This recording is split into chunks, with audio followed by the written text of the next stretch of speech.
Good morning, everybody. Daniel Evans here from Birmingham Enterprise Community. Hope you're all well. Hope you are having a good week so far. I'm delighted to be joined here by Jennie from Shakespeare Martineau. How are you, Jennie? I'm well, thank you. I'm well. How are you? Yeah, I'm very good, thank you. Very good. Excited for this. It's obviously been something that we've been working on for a while in the background, and had released last week. Obviously, we're here to talk about the Underrepresented Founder Scholarship that we've just launched in partnership with Shakespeare Martineau. In terms of just to give you a bit of a kind of context and background for those who are maybe joining us and unsure, who any of us are and what we're doing, I'll give a quick introduction as to, who we are. Jennie, then I'll let you tell us a little bit more about the firm and the background of the firm. So Birmingham Enterprise Community, BEC, the organisation I'm from, is a social enterprise based here in Birmingham, set up to support founders, entrepreneurs at multiple stages of the entrepreneurial journey. So right from idea and concept stage, when you're starting off your business, you have an idea and you want to turn it into reality, all the way through to growing that business. There's a range of support that we are able to offer. We work with any sector, any industry. So we've done everything from food and drink, theatre, rockets into space. There's not much that we haven't touched. And same with geography. We can support entrepreneurs really from across the world. So it doesn't matter wherever you are, there's things that we can do to support you as a business. Jennie, tell us a little bit about Shakespeare Martineau. Thanks, Dan. So yes, I'm really excited to be here this morning to talk about the Startup Sprint program with you, which we're obviously sponsoring, as Dan mentioned. So I'm Jennie. I'm an associate in the corporate team at Shakespeare Martineau, and I'm based in our Birmingham office. So a little bit about our firm. Shakespeare Martineau is a leading full-service law firm, and what I mean by that is that we offer a full breadth of legal services for life and for business. Our people have expertise across 16 specialist sectors, which includes things like investment funds, energy, education, healthcare, manufacturing, and so many more. We advise businesses, organisations of all shapes and sizes. We advise government departments, but also private individuals and families on a whole range of legal matters. As an organisation, we're quite large, so we have 900 plus people working for us across 10 offices nationwide. So we have a very national footprint, but we also have a very strong presence here in the Birmingham market as well. So a little bit of detail about what I do. Obviously, I said that I sit in the corporate team, and we advise on anything to do with the life cycle of a company, basically. So mergers and acquisitions, which is basically buying and selling businesses, joint venture arrangements. We do a lot in terms of investments and fundraisings. We advise shareholders on sort of shareholder agreements, option schemes, and all the way through to IPOs, which is listing companies on the stock exchange. But as a team, it's important to note we work really closely with all of our colleagues in other areas who specialise in things like intellectual property, commercial contracts, employment, real estate, all of that. And also people, as I mentioned, who advise on private wealth and family law matters as well. At Shakespeare Martineau, we take a sector approach, which means that we come together across all those different practice areas of law, like the corporate, the commercial, the IP, and we pool our specialist expertise to be able to deliver tailored advice to clients in their particular industry sector. So like the ones I mentioned earlier, the energy, healthcare, manufacturing. And one of the sectors that I'm part of is our startup and fast growth company sector.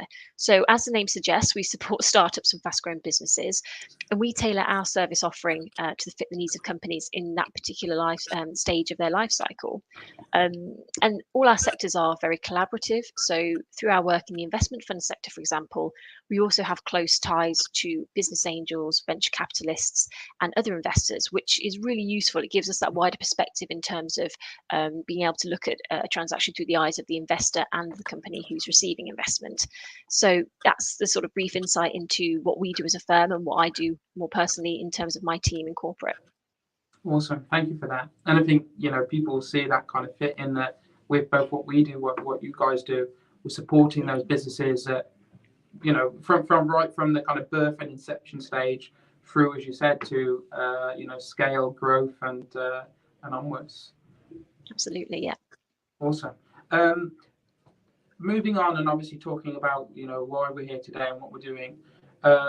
We'd originally, spoke with you guys maybe towards kind of quarter three, so that kind of quarter three, quarter four last year, about our Startup Sprint program. So Startup Sprint is a program that we'd set up to support people at that very early stage when they've got an idea or they're just getting started, and it's about how do we really explore the fundamentals and get this business started in the right way. One obviously particular important part, not just to the Startup Sprint program, but our wider work has always been to look at how we make sure that we're not leaving anybody behind with this. So we've been involved with stuff very early on. Obviously, kind of a couple of years ago, we had the Alison Rose Review, had done some work at the British Business Bank, and obviously they had released their big piece around diversity and inclusion in entrepreneurship. A lot of, I don't even think I'd use the word shocking, but really highlighted a lot of problems that we had within the ecosystem, where there were founders from many backgrounds who weren't able to access the same opportunities or seeing the same levels of investment or all these things. So we knew that obviously from our side, well, how can we work with other organizations, because it's not a problem that we could tackle on our own, to really push through and create these extra support opportunities to help these founders from underrepresented backgrounds to get over some of these barriers. Launched the first scholarship program in 2020 with our Female Founder Scholarship, widened that out to an underrepresented founder scholarship in 2021, and obviously have been delighted to start 2022 working with Shakespeare Martineau to carry this really important work on. Obviously, before we kind of go a bit further into the program and the criteria and that kind of thing, tell us a little bit, Jennie, in terms of why Shakespeare Martineau decided to get involved with this. Yeah, absolutely. So at Shakespeare Martineau, our purpose is to unlock potential. So that includes both our people internally and also our clients. So we're thrilled to be supporting a program like the Startup Sprint that aims to enhance productivity, innovation, and also crucially, like you say, diversity within the business community. And we feel that aligns perfectly with our firm's values as well, in terms of diversity and also a commitment to social mobility. So just to give you a flavour of what that looks like in our legal sphere internally, it can take the form of sort of developing multiple routes to qualification as a lawyer and using so-called blind recruitment practices. But at Shakespeare Martineau, we also feel it's our responsibility as experienced business leaders to pay it forward, so to speak, with mentoring and support for startup enterprises, not least those who, like you say, potentially face additional barriers to getting a foot on the business ladder. And I was actually looking at some stats this morning about the inequalities of business, which I think are a pretty powerful demonstration of why we think the programs such as the Startup Sprint, especially for underrepresented founders, is so important. So if you'll indulge me for a second with a few numbers. So there's only 1% of venture capital funding goes to women-founded businesses. And that drops down to 0.24% when you talk about Black women founders, which are staggering numbers. Separately, obviously, young people were disproportionately affected in terms of being at the risk of losing their jobs during the pandemic. That was really widely reported. And also briefly looked at the Federation of Small Businesses report from 2020, which reported that ethnic minority businesses, or EMBs, they contributed £25 billion to the UK economy in 2018, which is basically equivalent to the economic contribution of Greater Manchester. But they are also being held back by certain barriers, which you mentioned, which are hindering their growth. One of which being that EMBs are often detached from mainstream business support and struggle disproportionately when it comes to accessing finance. So I think when you see figures like that really reiterates how important these programs are and why we as a firm, especially with our commitment to social mobility, have chosen to fund 12 program scholarships, all focused on the underrepresented founders with yourselves at BEC. Yeah. I think you're completely right there. And it's, I think the part that we've always thought about is, as you said, that, look at the contribution that whether it's, female-led businesses or Black businesses that are having economically with where they're at now. If we can unlock some of these barriers and let them kind of unleash their full potential, the size of the impact that would then have economically is is ridiculous. I think again in things like the Alison Rose review, there was stats around what that could look like if fully unlocked, and it's mind blowing. So if we want to really drive the economy forward, especially with what we've had kind of going on, what we've got going on now, causing a bit of uncertainty, and really push this country forward, I think that's such an important way to do it. Definitely. Awesome. No, and obviously from all of us here at BEC, just reiterating again, we're really grateful and really excited to be working with Shakespeare Martineau on this. Yeah, we're really excited too. So obviously for everybody watching, whether you're on LinkedIn, whether you are on YouTube, whether you are on Twitter, across multiple platforms today, you can pop your comments in to the chat and we can pick them up, or any questions. We've got a few kind of comments coming in at the moment. A few people tagging people as well, which is really cool, because that's what we want to do. We want to get people applying for this fantastic opportunity. Let's give you first a kind of breakdown in terms of the criteria. So who are we looking for? Who is eligible for this? So broadly, using the kind of tag underrepresented founders is quite broad. But what we're looking at here is female founders, founders from ethnic minority backgrounds, founders who are refugees, founders with disabilities, founders from the LGBTQ plus community. It could be veterans, it could be care leavers. There is no kind of hard line in terms of who can apply.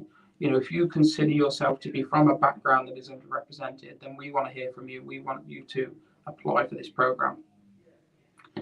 The application process is very simple, so we've kept it as kind of broad and streamlined as possible. So you jump onto our website, birminghaменterprisecommunity.co.uk. If you click on programs and then click on Start a Sprint, the very first program in that list, it'll give you a full breakdown of the program and then a button that says apply. When you then apply and fill out the application, there'll be a box that says, do you want to apply for the Underrepresented Founder Scholarship? Select yes on that box. And then there's going to be a small text box that's kind of about, okay, tell us a little bit more. Tell us why you should be considered for this scholarship. We would love to have hundreds and hundreds of these to give away. But for this cohort, we've got 12 spaces to give away. So our team here, and obviously Jennie and her team are going to kind of sit down, look at these applications, and make some very difficult decisions. It's never easy. When we did the last one with British Business Bank last year, for every scholarship place that we had 4 people who could have generally got it. So we expect it to be a difficult decision again. What we always like to do is really try and signpost to other bits of support and other organisations that can help as well. We work with, again, people like NatWest, people like Black Pound Project, fantastic organisation that we partnered with last year. Other places as well that if we can't be the one that supports, hopefully we can put you in the hands of somebody that can. To give you then a bit of a sense in terms of what's covered in the programme, we run the programme for 6 weeks. So at the start of April, we will begin the programme. Over the 6 weeks, we cover really what we believe are the essentials for starting a business, having strong foundations, having the right foundations in place to help that business move forward. So by the end of week 6, you're ready in a place to go where you're like, I know now what I need to do. I have a plan in place. I'm ready to go.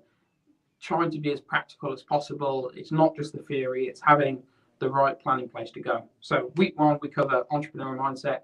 Week 2, we look at understanding customers. Week 3, we then move on to building the right business model. Week 4, we then cover some fundamentals around legals, fundamentals around financials as well. Week 5, we look at building an MVP, so building the first version of your product or service. And then week 6, we look at pitching. As well as the workshop every week, we also have a group mentoring session that runs alongside that with our fantastic range of mentors. We've got some awesome mentors that will be popping in for the program. And then each participant will also receive 2 one-to-one mentoring sessions as well. We again use that pool of mentors that we've got to try and match you up with somebody that we think is going to be really beneficial to you at this stage. The other kind of element to the program, the wider, the longer term, is of course access to everything that we're doing here at BEC as a community. So whether that is monthly social events, whether that's access to our virtual community. So we've got a kind of online community where people can connect and ask questions and continue their development as entrepreneurs, and also kind of ongoing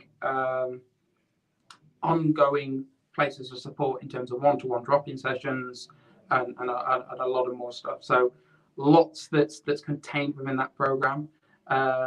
Very simple in terms of how you access it and get involved. And of course, any questions that you have, you can pop them in the chat. You can find more information on the website, or as well, you can contact us by email at hello@birminghaменterprisecommunity.co.uk for this. I believe as well, Jenny, during the kind of legal bits that we're doing, we mentioned having you guys come in and playing a part in that as well. Absolutely, yeah, that's definitely something we'll be looking to get involved with. Yeah, so again, as we do with all the other sessions, it's about finding the right people to come in, the experts who know exactly what they're talking about, talk you through the things that you should be doing, the things that you shouldn't be doing, because what we see is really important at this stage is making sure that you don't make mistakes that people often make. There's times where, and I'm sure you see it within your practices too, Jenny, where people have and because just through maybe a lack of knowledge or insight, done something that then ends up costing them money or time or other problems. Whereas if you had the right support in the first place, you could have avoided having to fix all that mess. Yeah, absolutely. Absolutely. I mean, by no means am I an IP expert, but IP protection is a big area that we see where people don't do something early on. They don't protect their IP early on, and that can lead to problems further down the line, especially when they come to looking for investment.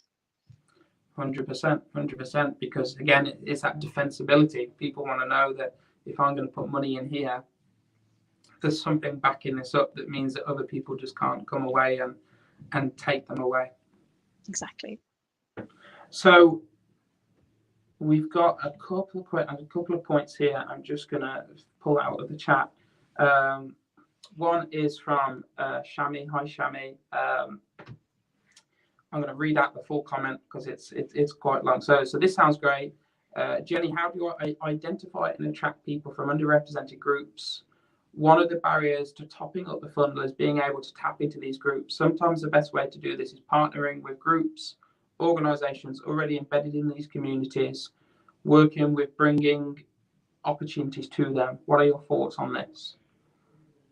Yeah, absolutely. So I mean, even from our perspective, it's always a challenge of how do we make more of a difference, and how do we enable social mobility? And that's exactly why we're partnering with Birmingham Enterprise Community, because we know that you have ties to these communities, and you're the outreach basically. But I mean, Dan, is that something? How would you suggest we sort of get into those communities to spread the word? It's definitely a challenge in terms of communication and getting the message out there, I think. Yeah, it's as you've rightly said, working with them is and supporting them and doing that kind of thing. What we found is, again, it's the smaller things as well. It doesn't have to be kind of grand things. On what day went today? Monday night, I was at the Midlands Women in Tech Awards roundtable event. Have some fantastic speakers talking about what makes a great tech leader.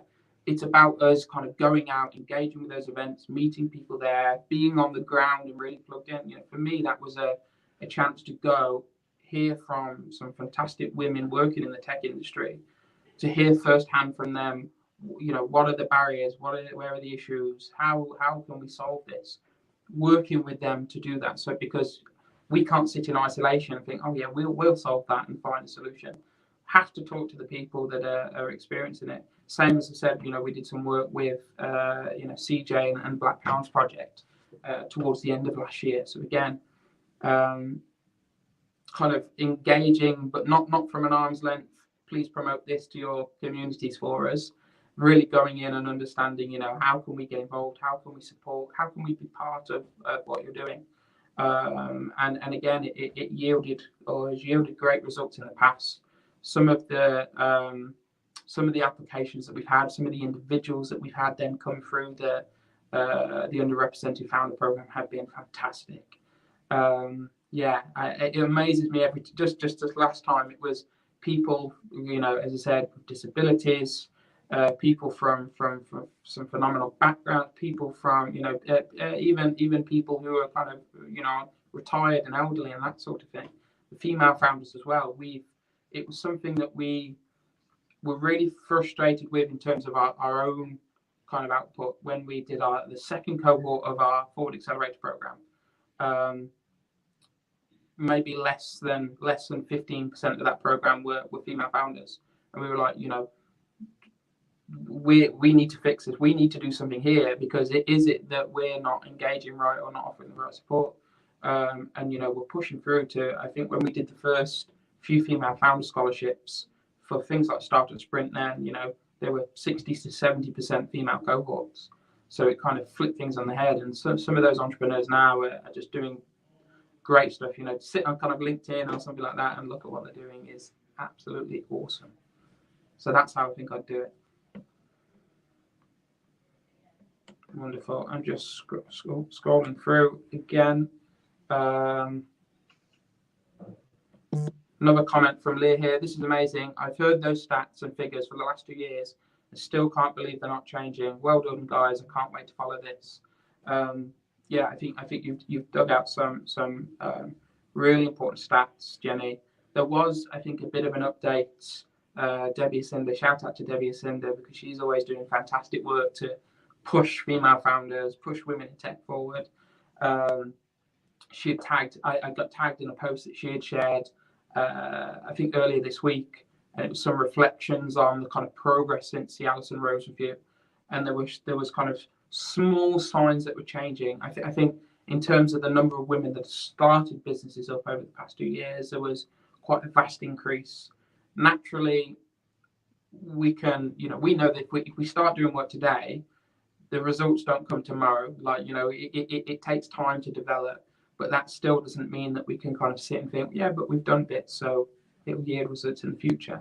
I think there's still plenty more that we've got to do from that perspective. Still just going through again. Any other questions? Any other comments? Then please do add them in. Justice, hi Justice, has added a comment in. Connect with Sophie Marie, founder of Black Owned Birmingham, to get the opportunity out there. I will definitely make sure we reach out to Sophie and have a chat on that. That's a great suggestion. Jacob, hi Jacob. Such valuable information. Great to see initiatives aiming to support them. Bet never fails. Thank you. That's awesome. I'll give it just another minute or two to see if we've got any other questions, any other comments. Jenny, anything else that you'd like to share that's on your mind before we start to wrap up? I mean, I suppose just taking you through what we do as a firm as well to show social mobility commitment. Obviously, that question that came in, sort of what can we do? What more can we do? Which is always a question we're asking ourselves. But I mean, we like I said earlier, we try and drive social mobility through our recruitment processes for early ambitions, talent. Like I said, from a legal perspective, we try and offer different routes into qualification as a lawyer, but we also offer sort of non-legal apprenticeships as well. We are involved in many programs like this throughout the country in our various different office locations. There's one that we do with the University of Nottingham as well, so trying to sort of get that outreach as far as we can. Our chief executive, Sarah Walker-Smith, she's a chair of the We Are Radical group, which is another women's startup accelerator and investment movement, and we also have a More in Common group at work, which is a network which tries to help raise awareness and educate our people in terms of a more diverse and inclusive workforce, celebrate people's different traditions and cultures. And so, but there's always more that we can do, and we're always looking out for things. And partnerships such as these are fantastic in terms of trying to get involved and encouraging and promoting social mobility and that diversity inclusion in the business community as well. Yeah, 100%. It comes down to, at the end of the day, doing something, taking action. Mm-hmm. It can, I think, be as simplified to that. There's a lot of organisations sometimes think, okay, we'll learn about stuff and think, we know this is important and we believe it's important, but then don't really take any action to do anything. Yeah, absolutely. And like you said, you take action now and you see the results in a year's time, 2 years time, 3, 4, 5. So it's about taking action and taking action now. Definitely. Yeah. And that's what, again, it's been a pleasure to kind of work with you guys on and getting this out there. So no other questions have come in. So I assume we've answered everybody's questions and everybody's kind of got what they need. So again, just to reiterate, we're on the hunt for underrepresented founders. Get your applications in. We want to support you on your entrepreneurial journeys, both here at BEC, also Shakespeare Martineau. Absolutely. There's a really valuable and fantastic package of support put here together for the scholarships. So get them in, birminghaменterprisecommunity.co.uk, go to programs, Startup Sprint, click apply, get the application in. We'll really look forward to looking through them. Any other information that you need about the program, again, get in touch with us either through the website, through social media, through email at hello@birminghaменterprisecommunity.co.uk. We have had another question come in, so we'll answer this. So Helen has said, what is the age group for people who would like to get involved? Absolutely anything. I think the youngest we've had, I think, is maybe 16, 17. Oldest is a guy who was, I think he was 72. So we've had quite a broad age range. So any age, doesn't matter to us, come and get involved. Wonderful. Well, I think we will leave it there. Jennie, thank you so much for your time this morning. Thank you again to Shakespeare Martineau for partnering with this project. And hopefully next time that we're speaking with everybody watching today, we'll have a great group of underrepresented founders that we're working with and helping them to push their businesses forward. Absolutely. Thank you. Thank you, Dan. Wonderful. Thank you, everybody. Thank you.